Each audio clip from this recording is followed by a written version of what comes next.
Night fever గా ఉండే, ఇంకేం తినలేదు. ఇంకా పొద్దునే లేవగానే మస్తు ఆకలిస్తుండే. ఇంకా టీ పెట్టుకొని, ఇంట్లో ఏం లేవు, టీ పెట్టుకొని రాత్రి చేసిన చపాతీలు ఉండే, అవైతే ముంచుకొని తిన్నాను. ఎంతమందికి ఇష్టం చెప్పండి, నా ఫేవరెట్ అది. నా బ్రేక్ఫాస్ట్ కూడా అయిపోతుంది. ఇంకా నేను చెప్పాను మా ఆయనకైతే చేయాలి కదా. ఇంకా రాగి ఇడ్లీ అయితే వేసాను, కొంచెం నెయ్యి అప్లై చేసి. అయితే చాలా బాగుంటాయి రాగి ఇడ్లీలో, ఒకసారి ట్రై చేయండి. దానిలో చట్నీ మ్యాండేటరీ కదా, మీకు చెప్పాను ఇడ్లీ ఉంటే పల్లి చట్నీ ఉండాలని. ఏంది మాకు చట్నీ గోళ అనుకుంటున్నారా, మరి చట్నీలు చేయాలి కదండి. ఇడ్లీ ఏదైనా దోశకైనా కామన్ అయిపోయింది. ఇంకా ఇడ్లీ అయితే వేస్తాను. ఇవి ఓన్లీ 3 తిన్నా కూడా మనకు ఎంత ఫీలింగ్ గా ఉంటుంది తెలుసా. ట్రై చేయండి, మీకే తెలుస్తుంది, చాలా బాగుంటుంది. రెసిపీ కావాలంటే చెప్పండి, నేనైతే ఒకసారి వీడియో తీస్తాను. ఇంకా ఇంట్లో అయితే కొన్ని ఐటమ్స్ అయితే తెప్పించాను. ఇంకా అవి నీట్ గా చెప్పేంత ఓపిక అసలే లేదు.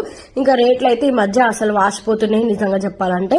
ఏది కొన్నా కూడా ఆయిల్ అయితే మరీ మస్తు ఘోరంగా ఉన్నాయి రేట్లు అయితే. ఇంకా అవి సర్దేసుకొని ఆయిల్ కూడా ఓపెన్ చేసి ఓ డబ్బులకైతే పోసాను. ఇంకొక చుక్క కూడా వేస్ట్ కావద్దు కదా, అస్సలే మనసు కూడా ఒప్పదు. అందుకే అది సాయంత్రం వరకు అలానే వచ్చాను. ఒక్క చుక్క